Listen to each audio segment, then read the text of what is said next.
Hey everybody, this is Angel with Barnes Bees. Today is Saturday, March 28th. It is freezing outside. 49 degrees, but feels like 31. I think we're getting wind gusts up to about 28 miles per hour.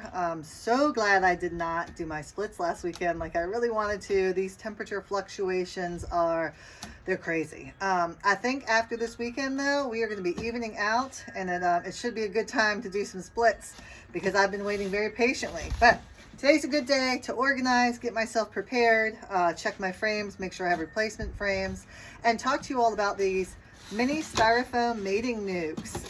Don't know if you've ever used them. I tried last year. I was not doing YouTube at the time. Otherwise, I would have shared the failure that I had with them. But I'm going to try again. So, with that said, these are mini mating nukes. You can buy them online at any bee store, bee supply store. Lots of different apps out there. I purchased mine with shipping. I think total was $8.50. I think you can get them a lot cheaper than that if you buy in bulk, but I only wanted a few. Yeah, so most of them come with this lid. There is a plastic inner cover. It comes with a bundle of frames, plastic frames that you need to put together. They kind of pop in together. Some of them will come with a built-in feeder well, and others will have one that is removable. So I actually just picked this one up to show you all what they look like. And then on the back end right here, this is a piece of plastic too that kind of slides in and out. This helps with ventilation, and this is also where you're going to be putting your bees in, which we will be doing this spring, and I will let you all follow along as we try again. With that said, I'm going to put this away, and I'm going to show you one that I had already put together last year. Okay, so here we go. We'll just save some time. Boom, I put these frames together. So what I did was I did modify it a little bit. So last year I did use the plastic inner covers. The problem is that when you pull the lid off, a lot of times that plastic piece sticks to the lid, comes off with it, or when you pull it off, the whole thing has to come off. So you're disrupting the little colony, and the bees are flying up, and all you were trying to do is get in here and refill the water.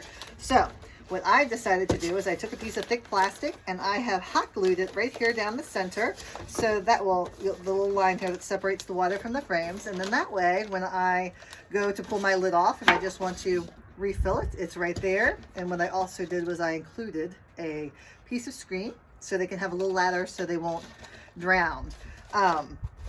Also on this side here, oops, I just ripped it off, so I have to re-glue that. But right here are your frames that I have already snapped together. I also, which you can see, I also cut out pieces of foundation to give them a guide to draw on. And then I basically took some wet wax from my crock pot.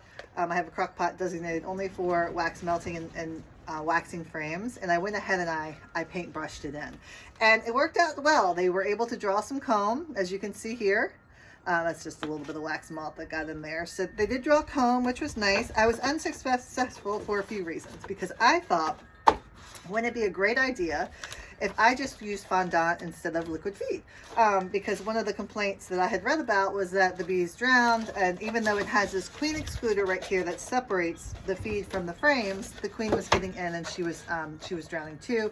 So I said, oh, I'll just use fondant. Isn't that a great idea? Well, it's not a good idea. So what happened is all of the bees left the frames and they ended up into the feeder well with the fondant, and they just hung out there. They abandoned the cell, and they created some comb. They ate all the food, and it was just a mess. But anyway, so this year we're going to try again. We're going to do it properly. We're going to use liquid feed.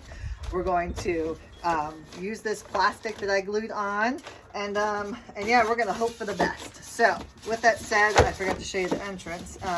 Here it is. This little piece here slides up and down. That's going to be their entrance in and out. So basically when you put the bees in, you want them to stay in here for a little bit before you open up and let them go. It also came with, I taped it to the side, but it's like a ventilation or queen excluder, so you can keep the queen in. That can go across the front. So we will see how it goes. I'm excited.